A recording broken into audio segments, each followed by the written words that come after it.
या यूट्यूब चॅनलवरती मित्रांनो, चॅनलवर नवीन असाल तर चॅनलला सबस्क्राईब नक्की करा आणि अशाच नवनवीन अपडेट्स आपल्या चॅनलवरती पाहत राहा. चला तर मग व्हिडिओकडे वळूयात. विराज आलियाला बाथरोब घालून वॉशरूममधून बाहेर घेऊन आला होता. तर विराजने कमरेभोवती पांढऱ्या रंगाचा टॉवेल गुंडाळला होता. आलिया अजूनही लाजेमुळे खाली मान घालून बसली होती. विराज हलकेच हसत तिला उचलून रूममध्ये आला आणि आरशासमोर आरामात बसवलं.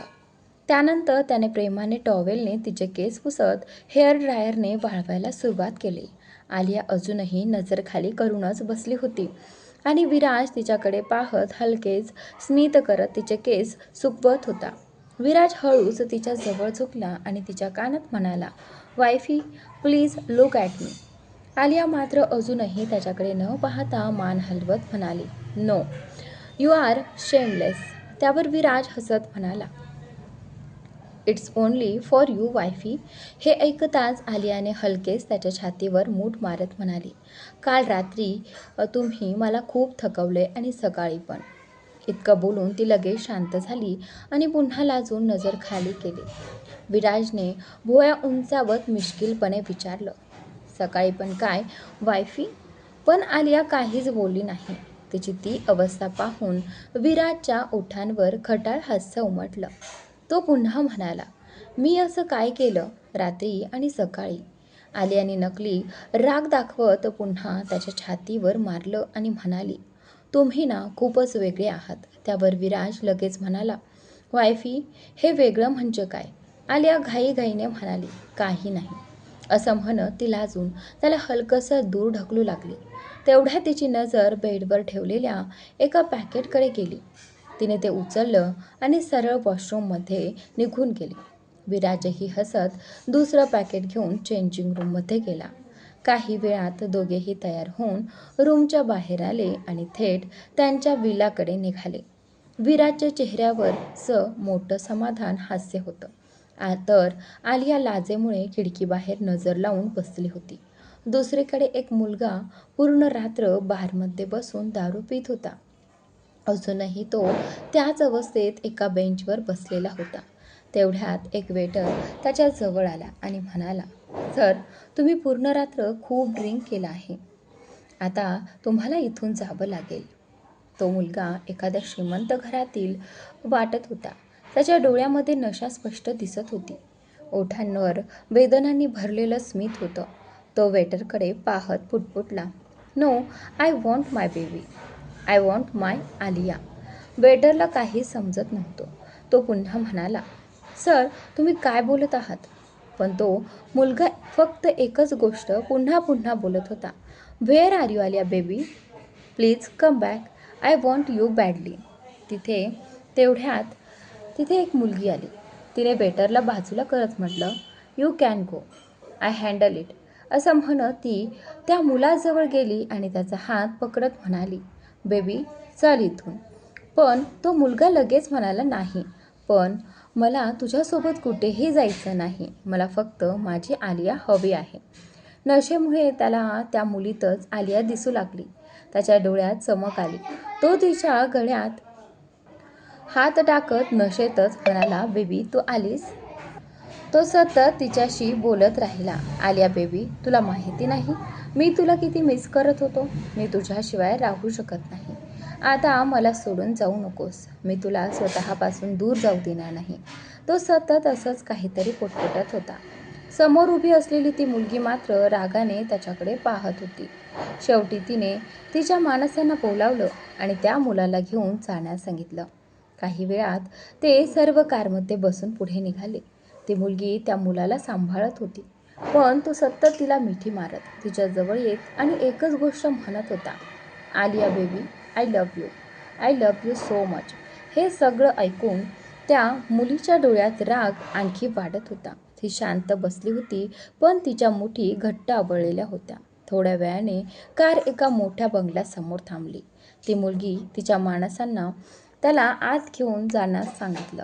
आत गेल्यावर तिने त्याला बेडवर झोपवायला सांगितलं, पण तो पुन्हा तिच्याजवळ येत म्हणाला, "Alia baby, I want you. मला तुझ्यावर भरभरून प्रेम करायचं आहे." हे ऐकताच त्या मुलीच्या डोळ्यांमध्ये थंड राग उतरला. तिने एका झटक्यात त्याच्या खांद्याला पकडलं आणि जवळजवळ ओढतच त्याला वॉशरूममध्ये नेलं. तिने त्याला थेट शॉवरखाली उभं केलं. थंड पाणी शरीरावर पडताच तो मुलगा थरथर कापू लागला. पण ते पाहून त्या मुलीचा राग अजूनच वाढला. तिने शॉवरचा वेग वाढवला आणि काही क्षणात तो पूर्णपणे भिजून गेला. पाण्याच्या जोरदार फवाऱ्यामुळे त्या मुलाची नशा हळूहळू उतरू लागली.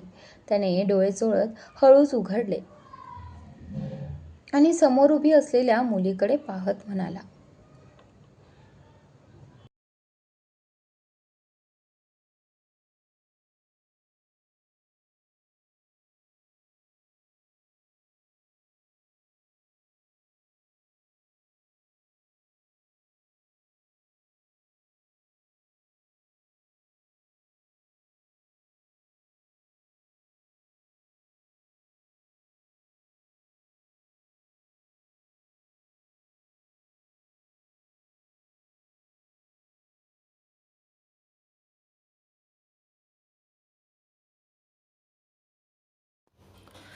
मायरा तेवढ्यात ती रागाने म्हणाली, हो करण मीच आहे.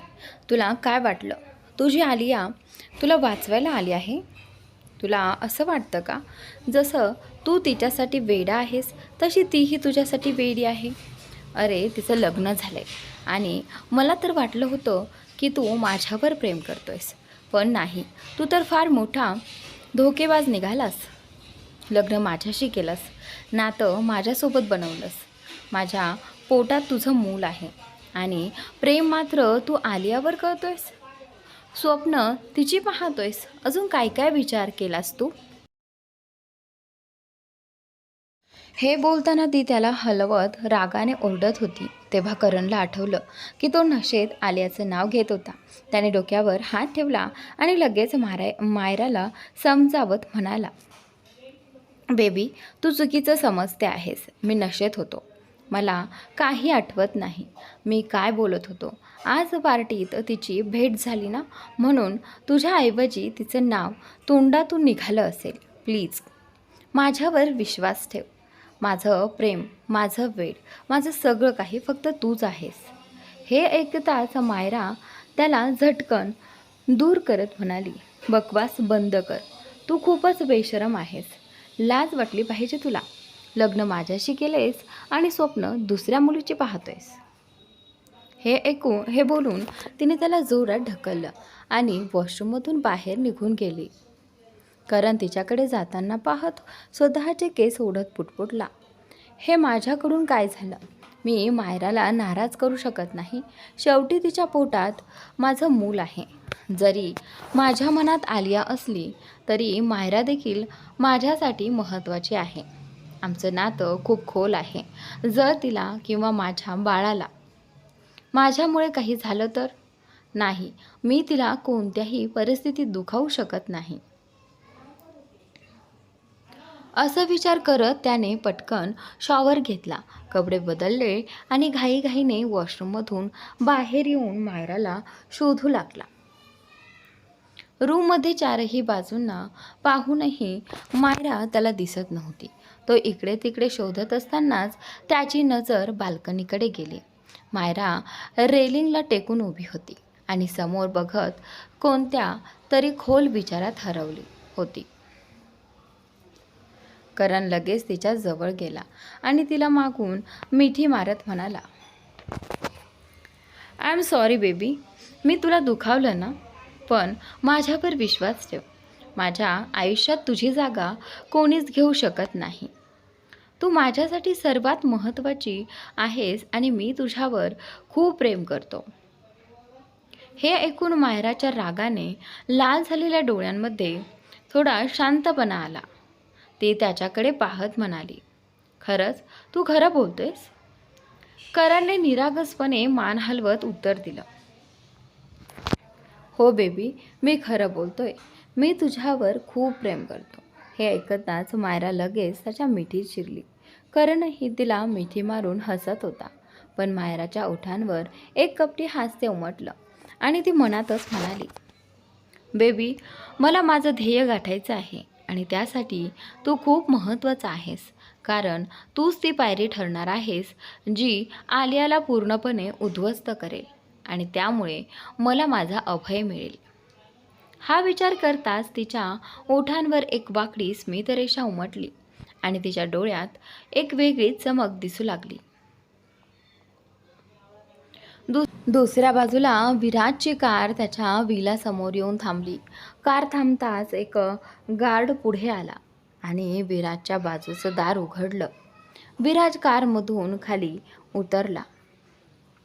आलिया देखील बाहेर पडणार इतक्यात विराजने तिला अचानक आपल्या हातात उचलून घेतलं. हे पाहून आलियाचे डोळे आश्चर्याने मोठे झाले आणि ती त्याच्याकडे पाहत म्हणाली, हे काय करत आहात तुम्ही? मी चालू शकते. त्यावर विराज हलकसा हसत म्हणाला, मला माहीत आहे की तू चालू शकतेस वायफी, पण तुला अजूनही त्रास होत असेल. शेवटी कालची रात्र आणि सकाळ दोन्ही खूप खास होत्या आणि माझ्यासाठी तू खूप महत्त्वाची आहेस. मग तुला त्रासात कसं पाहू? हे बोलत त्याने डोळा मारला. त्यामुळे आलिया लाजून खाली पाहू लागली आणि नकली रागाने त्याच्या छातीवर हलकं मारत म्हणाली, तुम्ही दिवसेंदिवस खूप बेशरम होत चाललात. विराज हसत म्हणाला, हो, पण ही बेशर्मी फक्त तुझ्यासाठी आहे. दुसऱ्या कुणासमोर मी असा नसतो. हे ऐकून आलिया फक्त हसत त्याच्याकडे पाहत राहिली. विराज तिला घेऊन थेट आपल्या मास्टर बेडरूममध्ये गेला. तिला अलगद बेडवर ठेवत तो हसून म्हणाला, बस आता, किती बघशील मला? नजर लागेल माझ्या हँडसम चेहऱ्याला. हे ऐकून आलिया हसली आणि म्हणाली, स्वतःलाच खूप हँडसम समजता तुम्ही? स्वतःशी स्तुती करत बसता. इतकेही हँडसम नाहीत तुम्ही. तुमच्यापेक्षा जास्त हँडसम लोक आहेत. हे ऐकून विराजने डोळे बारीक करत तिच्याकडे पाहिलं आणि म्हणाला, असं आहे का? पण मग मला पण ऐकू दे, कोण आहे तो माझ्यापेक्षा जास्त हँडसम? आलिया लगेच बेडवर बसली. हात क्रॉस करत मिश्किलपणे म्हणाली, आहे ना, माझा हिरो शाहिद कपूर. किती हँडसम आणि चॉकलेटी दिसतो तो. त्याच्यासमोर तुम्ही काहीच नाही. हे ऐकताच विराज तिच्याकडे रोखून पाहू लागला. पण आलिया अजूनही शाहिद कपूरचं कौतुक करतच होती. शेवटी विराजने तिला झटकन आपल्या मांडीवर ओढून घेतलं. हे सगळं इतक्या पटकन घडलं की आलियाला काही समजलंच नाही. तिचे दोन्ही पाय विराजच्या कमरेभोवती अडकले होते. विराज तिच्या कानाजवळ झुकला आणि हळू आवाजात काहीतरी बोलला. ते ऐकताच आलियाचे डोळे आश्चर्याने मोठे झाले आणि तिचा चेहरा लाजेने पूर्ण लाल झाला. विराज आलियाच्या कानाजवळ हलकेच कुजबुजत आपल्या आकर्षक आवाजात म्हणाला, कालचा स्टॅमिना पाहिल्यानंतरही तुला अजून तुझाच हिरो जास्त आवडतो का? हे ऐकताच आलियाचे डोळे आश्चर्याने मोठे झाले आणि तिचा चेहरा लाजेने लाल झाला. तेवढ्यात विराज तिच्या गालांना हलके स्पर्श करत म्हणाला, जर अजूनही खात्री नसेल तर काल रात्रीचं सीन पुन्हा कंटिन्यू करू शकतो. आर यू रेडी फॉर दिस? हे ऐकताच आलियाचा चेहरा टॉमॅटोसारखा लाल झाला. जणू तिच्या चेहऱ्यातून रक्त ओघळेल असं वाटत होतं. तिचे डोळे रागाने लाल झाले होते आणि ती रागाने विराजकडे पाहत होती. मात्र तिचा हा राग खरा होता की फक्त बनावटी हे फक्त आलियालाच माहिती होतं. विराज मात्र ओठांवर गूढ हास्य ठेवून तिच्याकडे पाहत तिला चिडवत होता. त्याचे हात अलगद आलियाच्या कमरेवर फिरत होते आणि हळूहळू तिच्या टॉपच्या आत जाण्याचा प्रयत्न करत होते. हे पाहताच आलियाने पटकन त्याचे हात पकडले आणि डोळ्यांनी इशारा करत म्हणाली, नाही नाही, अजिबात नाही. तुम्ही असं काही करणार नाही, समजलात? आधीच मी खूप थकली आहे. हे ऐकताच विराज हसत म्हणाला, खरंच वायफी, पण तुझ्या बोलण्यावरून तरी तसं वाटत नाही. तू ज्या उत्साहात बोलत होतीस त्यावरून तर असंच वाटतंय की काल आणि आज सकाळी काहीतरी कमी राहिलं आहे. हे ऐकताच आलिया आणखीनच लाजली आणि आश्चर्याने त्याच्याकडे पाहत म्हणाली, छी, कसल्या गोष्टी बोलताय तुम्ही? दिवसेंदिवस इतके बेशरम कसे होत चाललात? आलियाचं बोलणं ऐकताच विराजच्या ओठांवरील स्मित आणखी गडद झालं. तो तिच्याकडे प्रेमाने पाहत म्हणाला, ही बेशर्मी फक्त तुझ्यासाठी आहे वायफी. हे ऐकून आलिया लाजून गेली. तिचं लाजणं पाहून विराज तिच्या गालांवर हलकेच ओठ फिरवत म्हणाला, ओफ वायफी, तुझं हे लाजणं मला वेडं करून टाकेन. हे ऐकताच आलिया त्याच्या छातीवरती डोकं ठेवून त्याला बिलगली आणि विराजनेही तिला घट्ट मिठीत घेतलं. काही वेळानंतर विराज तिलाच रूममध्ये ब्रेकफास्ट करून देतो आणि तिला आराम करण्यास सांगतो. आलिया त्याच्याकडे गोंधळलेल्या नजरेने पाहू लागली. त्यावर विराज तिच्या डोळ्यात पाहत म्हणाला, मला माहिती आहे आज संडे आहे आणि मला तुझ्यासोबत राहायला हवं, पण माझं एक महत्त्वाचं काम आहे. प्लीज माझी वाट बघ. मी लवकरच तुझ्याकडे परत येईन. तोपर्यंत तू आराम कर. आणि मी इथे राहिलो तर तू नीट आराम करू शकणार नाहीस. हे बोलून त्याने डोळा मारला. हे पाहताच आलियाने त्याचा हात सोडला आणि लाजून आपली नजर खाली केली.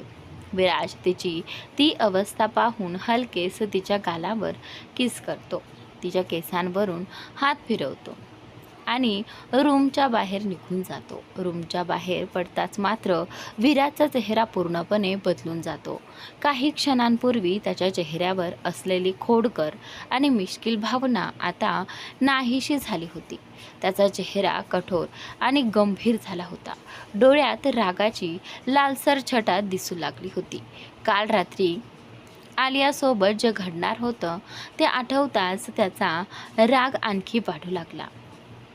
मोठमोठ्या पावलांनी तो जिना उतरून विला बाहेर आला. बाहेर त्याची कार तयार उभी होती.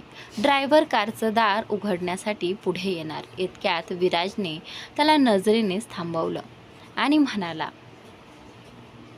Don't, I will drive. हे बोलून तो स्वतः ड्राईव्ह सीटवर बसला आणि क्षणाचाही विलंब न करता गाडी भरधाव वेगाने पुढे घेऊन गेला. विराज आपली रोल्स रॉयस घेऊन मॅन्शनमधून बाहेर पडला. तो स्वतःच गाडी चालवत होता. कार प्रचंड वेगाने रस्त्यावर धावत होती, मात्र त्याच्या चेहऱ्यावर कोणतीही भावना दिसत नव्हती. त्याच्या मनात नेमकं काय सुरू आहे हे कुणालाही ओळखता आलं नसतं. सुमारे 1 तासानंतर विराज जंगलाच्या मध्यभागी असलेल्या त्याच्या खास ठिकाणी पोहोचला. आत एका खोलीत एका मुलाला दोरीने बांधून उलटं टांगलं होतं. त्यांच्या अंगावरील शर्ट काढून टाकण्यात आला होता आणि 2 माणसं त्याच्या उघड्या पाठीवर काठ्यांनी मारत होती. त्या मुलाच्या वेदनांनी भरलेल्या किंकाळ्या संपूर्ण खोलीत घुमत होत्या. तेवढ्यात त्या मुलाच्या कानावर एक थंडगार भीतीदायक आवाज पडला. काय मग, पाहुणचारात काही कमी तर नाही ना? काही कमी असेल तर नक्की सांग. माझ्या पाहुण्यांच्या सेवेत मी कधीच कमी ठेवत नाही. विराज खोलीत प्रवेश करत म्हणाला. त्याचा आवाज इतका भयावह होता की ऐकणाऱ्याच्या अंगावर काटा यावा. त्या मुलाला असं वाटत होतं जणू कुणीतरी त्याच्या कामात वितळलेलं गरम शिस ओतलं आहे. कोण आहेस तू? त्या मुलाने घाबरत थरथरणाऱ्या आवाजात विचारलं. तो अजूनही उलटा टांगलेला असल्यामुळे त्याला विराजचा चेहरा दिसत नव्हता. विराजही त्याच्याकडे पाठ करून उभा होता.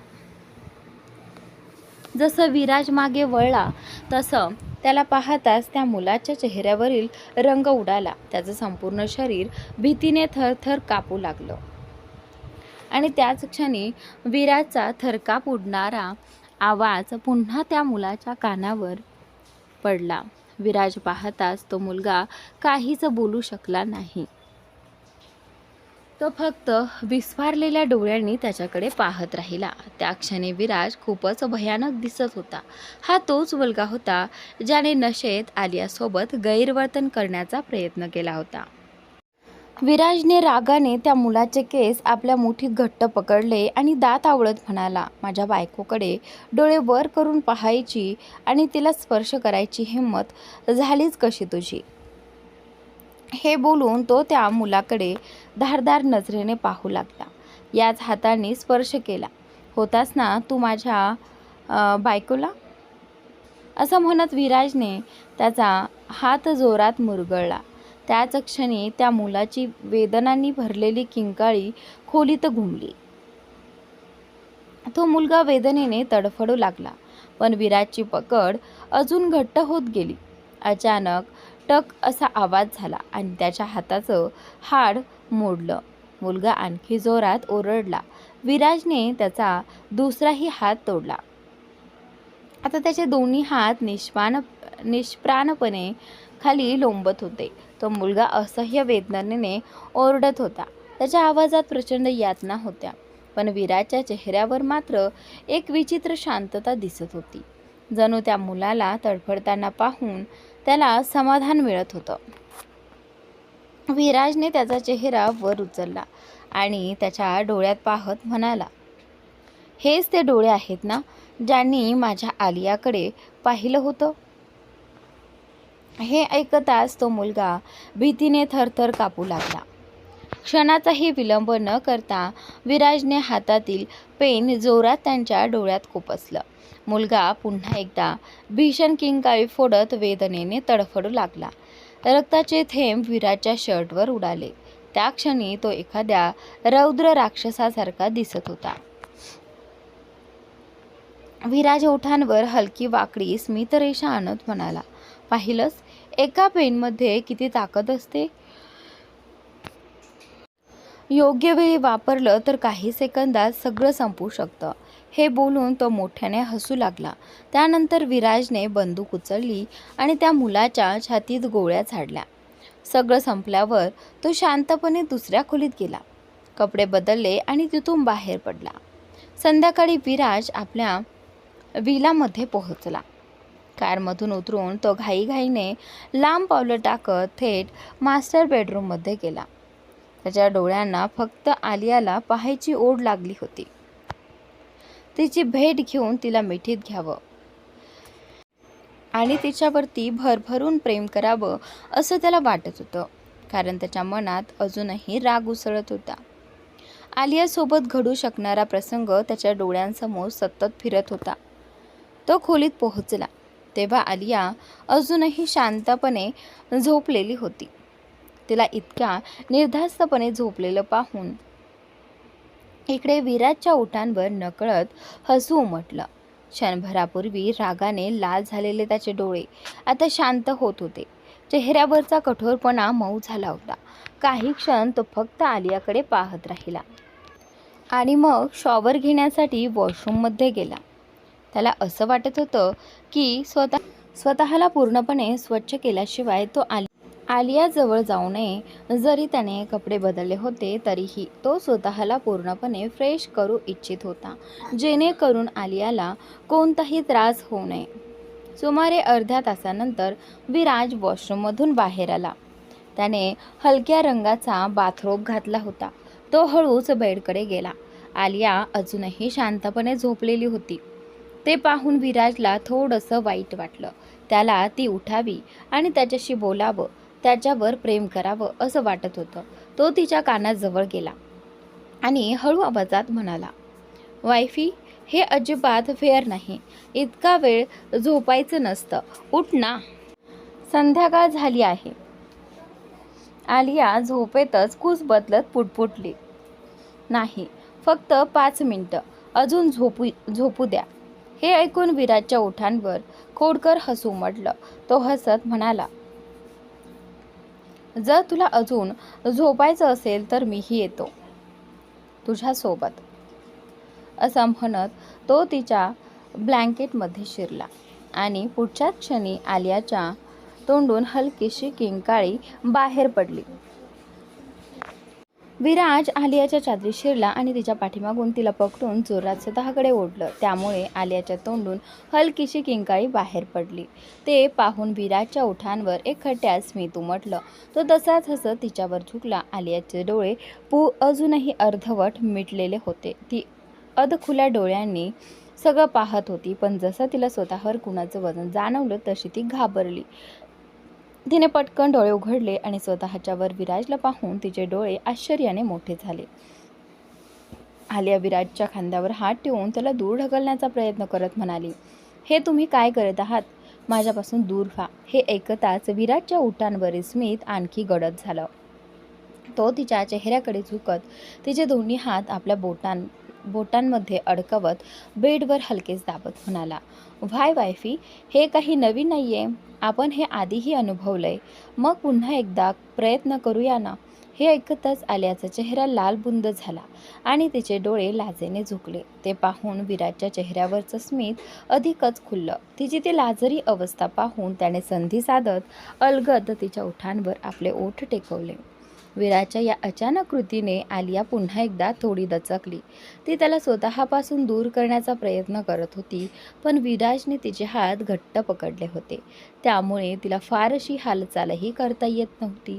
मनातल्या मनात ती त्याच्यावर रागावत होती, पण विराज मात्र तिच्याकडे प्रेमाने पाहत तिच्या जवळीकतेत हरवत चालला होता.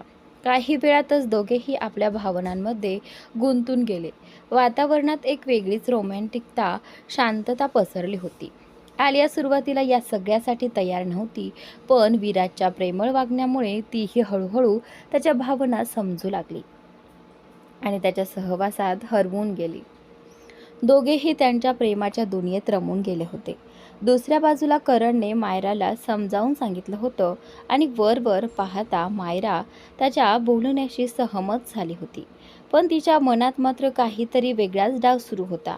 करण आपल्या वडिलांना भेटण्यासाठी निघून गेला आणि त्याच संधीचा फायदा घेत मायरा तिच्या आईला भेटायला तिच्या घरी पोहोचली, जेणेकरून दोघी मिळून नवीन योजना आखू शकतील. मायराला पाहताच तिच्या आईने तिला आनंदानं मिठी मारली आणि म्हणाली, अगं मायरा बेटा, तू आलीस, हे खूप छान झालं. मलाही तुझी खूप आठवण येत होती. हे ऐकताच मायरा लगेच तिच्या आईच्या गळ्यात पडत म्हणाली, मॉम, मला तुमच्याशी खूप महत्त्वाचं बोलायचं आहे. काल मी जो प्लॅन केला होता ना, तो पूर्णपणे फसला.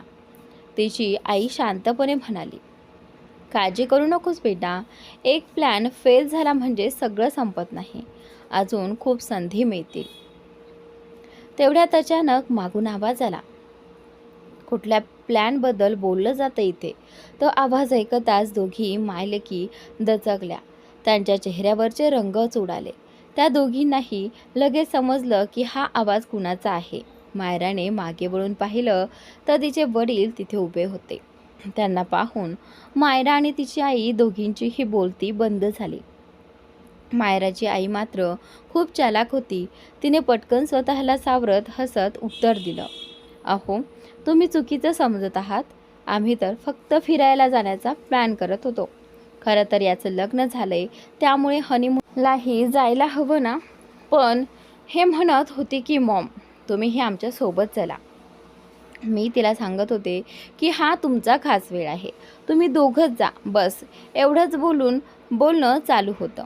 हे ऐकून मायराचे वडील तिच्या गालावरून हात फिरवत प्रेमाने म्हणाले, आपली मुलगी किती गोड आहे ना, नेहमी कुटुंबाचाच विचार करत असते. बेटा, तुझं आणि करणचं नुकतंच लग्न झालंय. तुमच्या आयुष्याची ही नवी सुरुवात आहे. त्यामुळे तुम्ही दोघं हनीमूनला जा आणि प्रेमाचे सुंदर क्षण जगा. मी तुमच्या तिकिटांची व्यवस्था करून देतो. असं म्हणत ते मनातल्या मनात आलियाला दोष देत म्हणाले, एक मायरा आहे जी आलियापेक्षा लहान असूनही इतकं समजून वागते आणि तू मात्र माझी नाचक्की करून ठेवली आहेस. हे बोलून ते तिथून निघून गेले.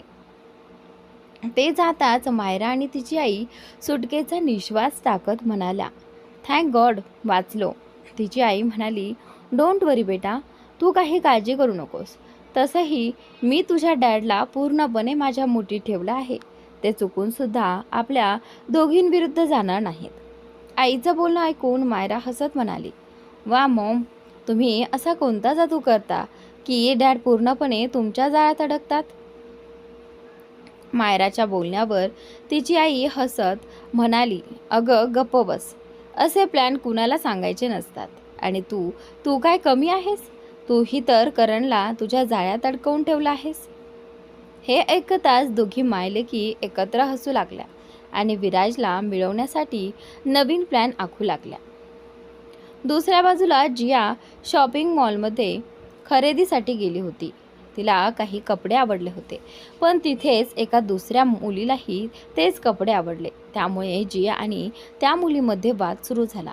जिया जरी आलियाची मैत्रीण होती तरी ती खूपच दबंग स्वभावाची होती. तिच्यासमोर कुणाचंच चालत नसे. ती आलियासारखी साधी भोळी नव्हती, उलट खूप धाडसी आणि धोकादायक स्वभावाची होती. म्हणूनच आलिया तिला नेहमी स्वतःसोबत ठेवायची. जियालाही आलियाची खूप काळजी वाटायची. आलिया इतकी निरागस होती की कुणीही तिला सहज फसवू शकत होतं. त्यामुळे जिया नेहमी तिच्या ढालीसारखी तिच्यासाठी उभी असायची. जशी ती मुलगी जियाच्या ड्रेसकडे हात पुढे करते तशी जिया रागाने तिच्याकडे पाहत म्हणाली, ए दूर राहा, हा ड्रेस माझा आहे, समजलं का?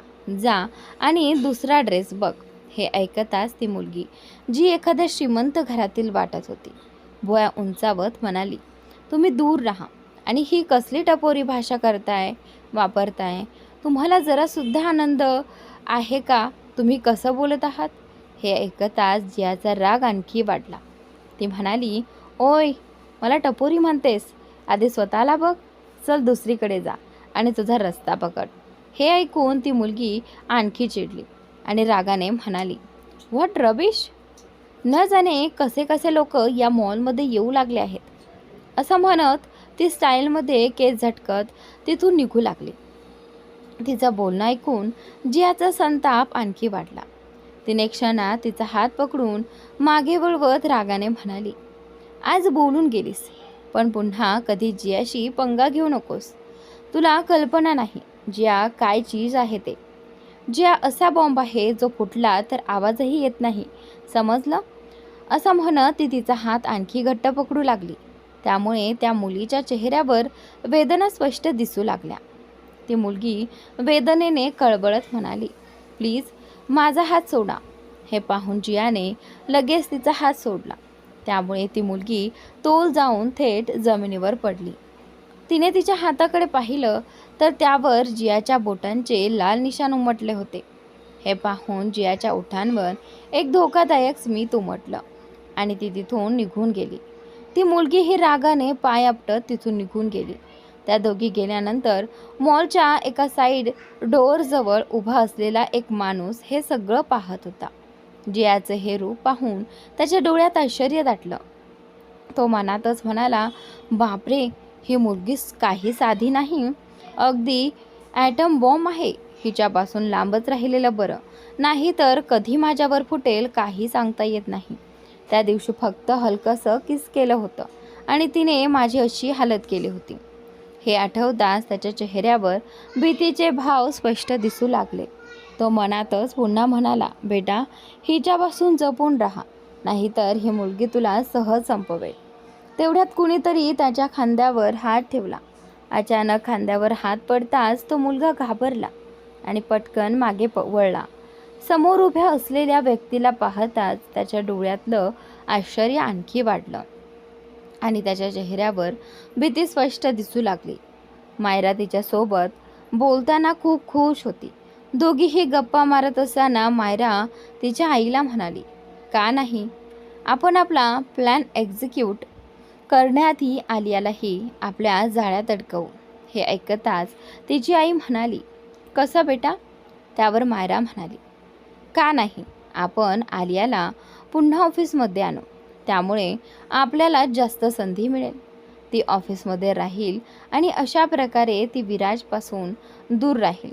मागच्या वेळी मी जो प्लॅन बनवला होता त्यातून विराजने तिला वाचवलं होतं, पण यावेळी ती ऑफिसमध्ये असेल तर विराज तिला वाचवू शकणार नाही. मग मी योग्य संधी साधून माझा प्लॅन पूर्ण करेन. पुन्हा एकदा तिची अशी अवस्था करेन की ती कोणालाही तोंड दाखवण्याच्या लायकीचीही राहणार नाही आणि विराजही तिला सोडून देईल. मग माझ्याकडे विराजला मिळवण्याची पूर्ण संधी असेल.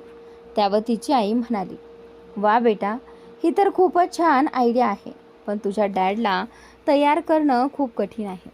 आईचं बोलणं ऐकून मायरा हसत म्हणाली, ओ मॉम, हे तुम्ही बोलताय? तुमच्यासाठी काहीच कठीण नाही. तुम्ही ठरवलं तर काहीही करू शकता. त्यावर तिची आई एक कपटी स्मित करत म्हणाली, ठीक आहे बेटा, मी सगळी व्यवस्था करते. तोपर्यंत तू तुझ्या प्लॅनवर लक्ष दे, कारण तो यशस्वी होणं खूप गरजेचं आहे. दोन्ही बाजूनी परिस्थिती आपल्या हातात असेल तरच आपण काही करू शकतो. त्यावर मायरा फक्त मान हलवत तिच्या आईकडे पाहून हसली. दोघी मायलेकी कपटी हास्य करत वाईनचे ग्लास हातात घेऊन एकमेकींना चिअर्स करत वाईन पिऊ लागल्या. दुसरीकडे मॉलमध्ये विजयने जियाला पाहिलं आणि तो घाबरून गेला. तो तिच्यापासून दूर राहण्याचा विचार करत होता. इतक्यात कोणीतरी मागून त्याच्या खांद्यावर हात ठेवला. तो मागे वळून पाहतो तर समोर जिया उभी होती. जिया हात छातीसमोर क्रॉस करून आणि भुवया उंचावत म्हणाली, तू इथे काय करतोयस? त्यावर विजय गोंधळला. त्याला काय बोलावं हेच सुचत नव्हतं. तो अडखळत म्हणाला, मी मी मी त्याचं बोलणं ऐकून जिया चिडून म्हणाली, हे मी काय लावलंय? सरळ सांग, तू इथे का आलायस? माझा पाठलाग तर करत नाहीयेस ना? त्यावर विजय लगेच तावातावाने म्हणाला, व्हॉट रबिश, मी तुझा पाठलाग का करू? माझे इतके वाईट दिवस आलेले नाहीत. हे ऐकताच जिया डोळे बारीक करून त्याच्याकडे रागाने पाहू लागली. तेव्हा विजयला कळलं की तो चुकीचं बोलून गेला आहे. तो लगेच घाबरत म्हणाला, ओ सॉरी, माझा तसा अर्थ नव्हता. मी इथे काही खरेदी करायला आलो होतो. जिया त्याला वरपासून खालपर्यंत न्याहाळत म्हणाली, म्हणजे तू महिलांचे कपडे घालतोयस? हे ऐकून विजय थक्क झाला. तेव्हाच त्याच्या लक्षात आलं की तो सध्या महिलांच्या कपड्यांच्या दुकानात उभा आहे. तो पटकन म्हणाला, नाही, मी तर इथून जात होतो. तसंच मला एक ड्रेस आवडला म्हणून बघत होतो. जिया मिश्किल हसत म्हणाली, ओ, म्हणजे रात्री तू असे ड्रेस घालतोयस तर? त्यावर विजय वैतागून म्हणाला, व्हॉट रबिश, कसल्या उलटसुलट गोष्टी करतेस? मी हे कपडे का घालीन? मी तर इथे माझ्या. इतकं बोलून तो थांबला. जिया लगेच म्हणाली, ओ, म्हणजे तू तुझ्या गर्लफ्रेंडसाठी कपडे घ्यायला आला आहेस? Okay, continue. हे ऐकून विजय मोठे डोळे करून तिच्याकडे पाहू लागला. त्यावर जिया म्हणाली, मी काही चुकीचं बोलले का? विजय वैतागून म्हणाला, तुझ्याशी बोलणंच व्यर्थ आहे. असं म्हणत तो तिथून निघून जाऊ लागला. पण जियाने मागून त्याचा हात पकडला आणि म्हणाली, तुझ्या म्हणण्याचा अर्थ काय? मी तुला व्यर्थ वाटते का? त्यावर विजय घाबरत म्हणाला, नाही, मी असं कधी म्हणालो?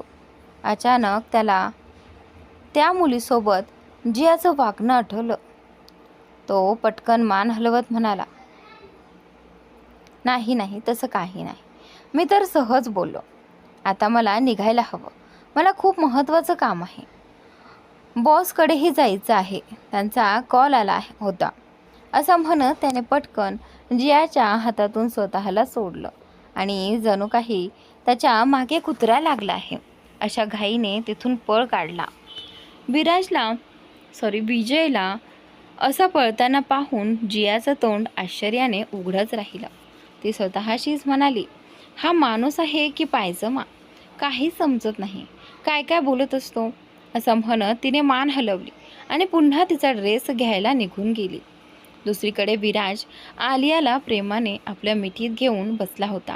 तेव्हा आलिया म्हणाली, आजकाल तुम्ही खूपच जास्त प्रेम करू लागलात. तुम्ही तुमच्या कामाकडेही लक्ष द्यायला हवं.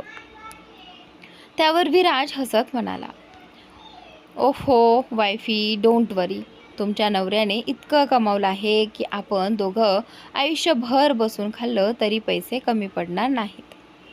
त्यावर आलियाने त्याच्या गळ्यात हात टाकत प्रेमाने म्हटलं, काहीही झालं तरी मला नाही वाटत की माझा नवरा काम सोडून फक्त माझ्यासोबत बसून राहावा. मला ते अजिबात आवडणार नाही. आणि जर कोणीतरी आपल्याला असं पाहिलं तर ते माझ्या नवऱ्याला बायकोचा गुलाम म्हणतील. ते तर मला अजिबात सहन होणार नाही. त्यावर विराज तिच्या नाकाला हलकेच आपल्या नाकाने स्पर्श करत म्हणाला, हाऊ स्वीट ऑफ यू वायफी. चला मग आपण एकत्र अंघोळ करूया. हे ऐकताच आलिया त्याच्याकडे रागाने पाहत म्हणाली, नो. पण विराजने तिचं काही ऐकलंच नाही. त्याने लगेच तिला आपल्या हातात उचललं. हे पाहून आलिया ओरडत म्हणाली, नो नो, तुम्ही असं अजिबात करणार नाही. मला खाली सोडा. पण विराज कुठे ऐकणार होता. तो तिला घेऊन थेट वॉशरूममध्ये गेला. काही वेळानंतर वॉशरूमचा दरवाजा जोरात बंद झाल्याचा आवाज आला. सुमारे 1 तासानंतर दोघेही वॉशरूममधून बाहेर आले. विराजच्या कमरेभोवती ग्रे रंगाचा टॉवेल गुंडाळलेला होता, तर आलिया त्याच्या मिठीत होती. तिने बाथरोब घातला होता. तिचा चेहरा पूर्णपणे लाल झाला होता आणि तिच्या चेहऱ्यावर थोडासा रागही स्पष्ट दिसत होता. दुसरीकडे विराजच्या ओठांवर खट्याळ हसू आणि चेहऱ्यावर समाधान झळकत होतं. त्याने आलियाला अलगद बेडवर बसवलं आणि कपाटाकडे निघाला. आलिया त्याच्याकडे रागाने पाहत होती. तिच्या चेहऱ्यावरून स्पष्ट जाणवत होतं की विराजने वॉशरूममध्ये तिला खूप त्रास दिला असावा. पण विराज मात्र अगदी रिलॅक्स होता. जणू काही त्याला कोणत्याच गोष्टीचा फरक पडत नव्हता. त्याने कपाटातून एक ड्रेस काढला आणि आलियासमोर धरत हसत म्हणाला, वायफी, हा ड्रेस तू स्वतः घालणार आहेस की मी घालून देऊ? त्यावर आलिया त्याच्याकडे कटाक्ष टाकत म्हणाली, नो वे, मी स्वतः घालेन. असं म्हणत तिने त्याच्या हातातून ड्रेस घेतला आणि चेंजिंग रूममध्ये निघून गेले. तिला तसं जाताना पाहून विराज मोठ्याने हसू लागला आणि मग स्वतःही कपडे बदलू लागला. थोड्याच वेळात दोघेही तयार झाले आणि डायनिंग टेबलवर येऊन बसले. नाश्ता करत असताना विराज आलियाकडे पाहत म्हणाला, वायफी, आज तू माझ्यासोबत ऑफिसला चल ना. त्यावर आलिया थोडी आश्चर्याने म्हणाली, पण मी तुमच्या ऑफिसमध्ये जाऊन काय करणार? विराज हसत म्हणाला, का? तू माझी पत्नी आहेस आणि तुला पूर्ण अधिकार आहे. शिवाय माझ्या ऑफिसमधल्या लोकांनाही कळायला हवं ना की त्यांची लेडी बॉस कशी आहे. त्यावर आलिया हलकसं हसत म्हणाली, म्हणजे तुम्हाला शो ऑफ करायचं आहे? विराज लगेच म्हणाला, ऑफकोर्स, ज्याची पत्नी इतकी सुंदर असेल तो शो ऑफ का करणार नाही? खरं तर तुलाही शो ऑफ करायला हवं, कारण तुझा नवरा देखील कुणापेक्षा कमी नाही. लाखो मुली तुझ्या नवऱ्यावर फिदा आहेत. तुला सोबत घेऊन गेलो तर ऑफिसमधल्या बाकी मुली मला लाईन मारणं बंद करतील. हे ऐकताच आलियाच्या मनात नकळत अस्वस्थता निर्माण झाली. तिला हे अजिबात आवडलं नाही की इतर मुली तिच्या नवऱ्याकडे आकर्षित होतात. तिच्या मनात त्या मुलींविषयी राग निर्माण झाला आणि तिने मनाशी ठरवलं की काहीही झालं तरी ती आज विराजसोबत ऑफिसला जाणारच. आलियाच्या चेहऱ्यावरचे बदलते भाव पाहून विराजला तिच्या मनात काय सुरू आहे हे लगेच समजलं आणि तो मनोमन खुश झाला. त्याचा प्लॅन यशस्वी झाला होता. काही वेळातच दोघेही त्यांच्या विलामधून बाहेर पडले आणि कारने ऑफिसकडे निघाले. विराज कारमध्ये बसून काही महत्त्वाचे मेल्स चेक करत होता, तर आलिया खिडकीबाहेर बघत विचारात हरवली होती. थोड्या वेळाने विराजने लॅपटॉप बंद केला आणि आलियाच्या कमरेभोवती हात ठेवत तिला स्वतःकडे ओढलं. वायफी, काय विचार करतेस? आलिया हलकसं हसत म्हणाली, काही नाही, मी फक्त विचार करत होते की मी तुमच्या ऑफिसमध्ये गेले तर लोक काय विचार करतील. विराज भुवया उंचावत म्हणाला, व्हॉट डू यू मीन? त्यावर आलिया म्हणाली, लोकांना असेच वाटेल ना की एकदा कंपनीच्या कामासाठी आली आणि इथे येऊन बॉसलाच पटवलं. हे ऐकताच विराजने तिच्याकडे गंभीर नजरेनं पाहिलं आणि म्हणाला, लोकांना जे वाटायचं ते वाटू देत. I don't care. इतकं बोलून आलिया काही उत्तर देणार इतक्यात विराजने तिच्या ओठांवर आपले ओठ ठेवून तिला शांत केलं. काही वेळानंतर दोघेही ऑफिसमध्ये पोहोचले. आलियाच्या सांगण्यावरून विराज तिला बॅक डोअरने आत घेऊन गेला, कारण तिची अवस्था अजून नीट नव्हती. रस्त्यात विराजने तिला खूप त्रास दिला होता, त्यामुळे तिचा ड्रेसही थोडा विस्कटला होता. आलिया रागवली होती, पण ती विराजला थांबवूही शकत नव्हती.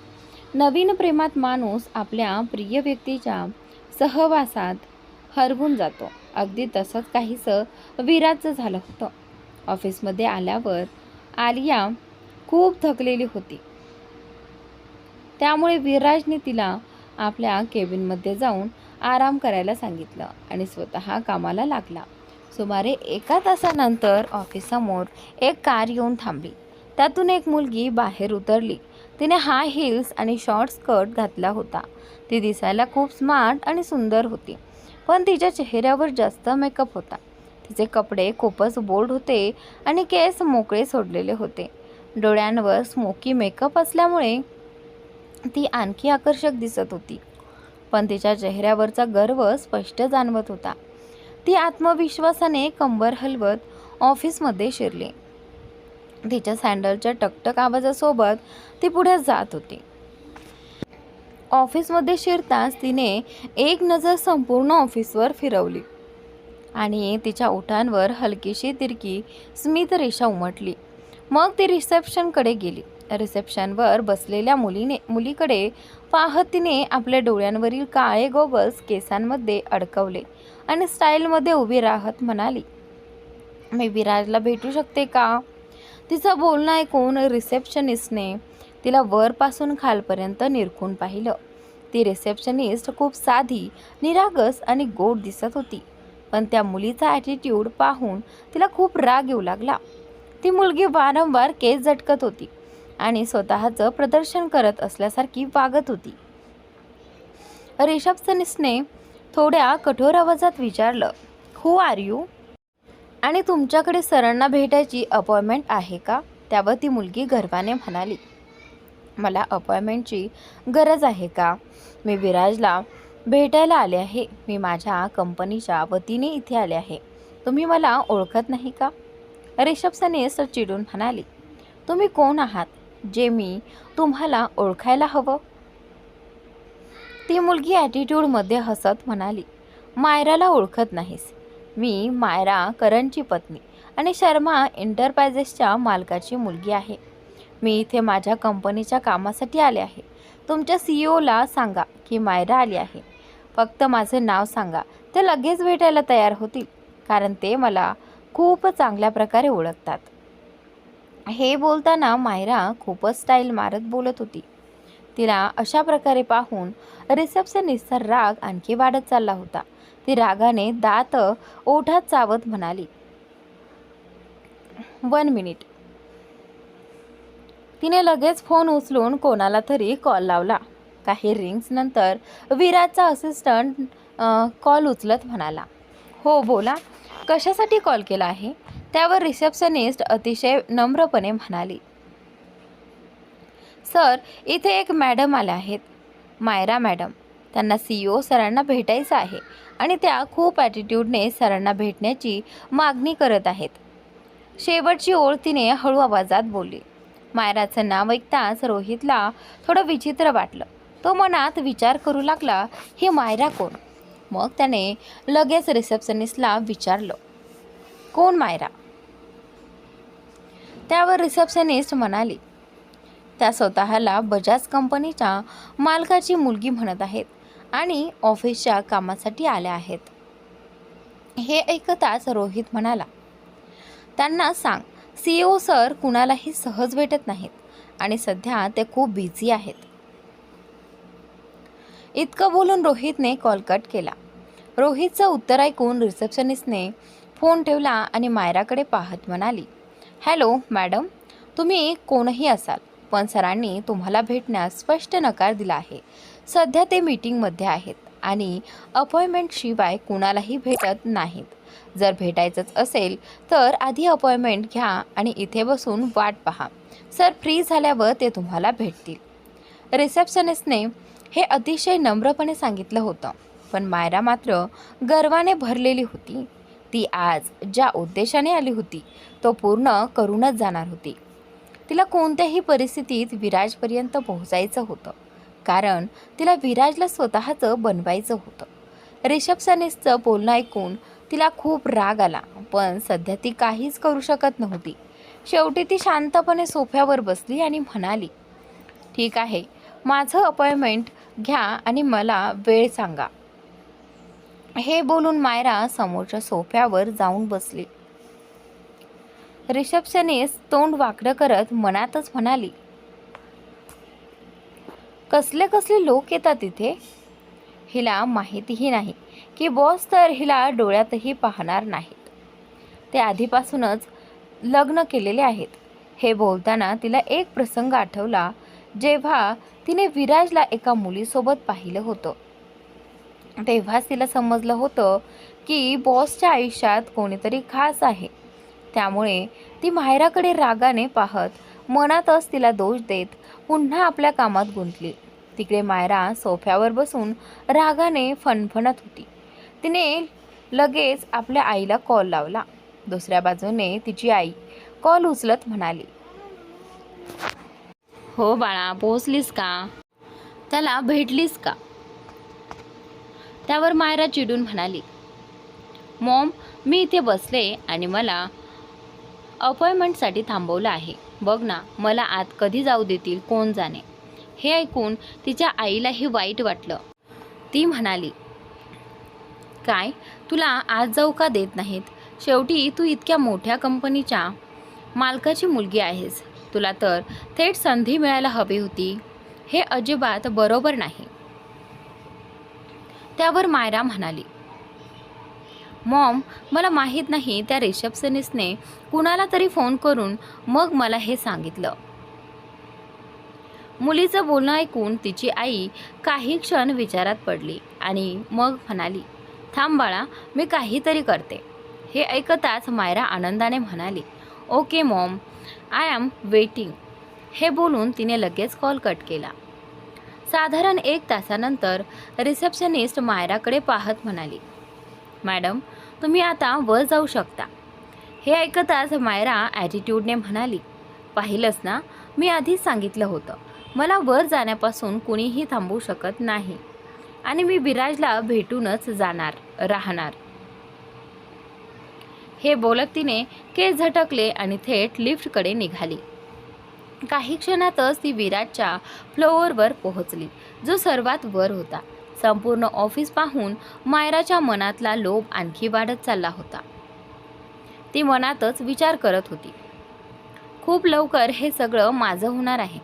फक्त एकदा विराज माझ्या प्रेमात पडला की मला हे सगळं मिळण्यापासून कुणीही थांबवू शकणार नाही. लिफ्टमध्ये उभी राहून ती हेच विचार करत होती.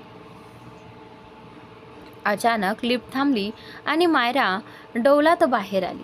बाहेर पडताच तिला 2 केबिन दिसले.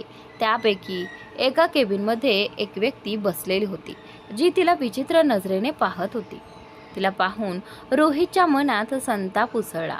त्याने नजर दुसरीकडे वळवत थंड आवाजात म्हटलं, तुम्ही जाऊन भेटू शकता. हे ऐकताच मायरा हलकसं हसली आणि अदा दाखवत विराजच्या केबिनजवळ पोहोचली. तिने नॉकही न करता थेट केबिनचा दरवाजा उघडला. समोरचं दृश्य पाहताच तिचे डोळे आश्चर्याने मोठे झाले. मायरा जी प्रचंड गर्व आणि आत्मविश्वासू होती, तर या पुढचा भाग तुम्हाला उद्या पाहायला नक्की मिळेल. तर नक्की पहा आणि चॅनलला सबस्क्राईब नक्की करा.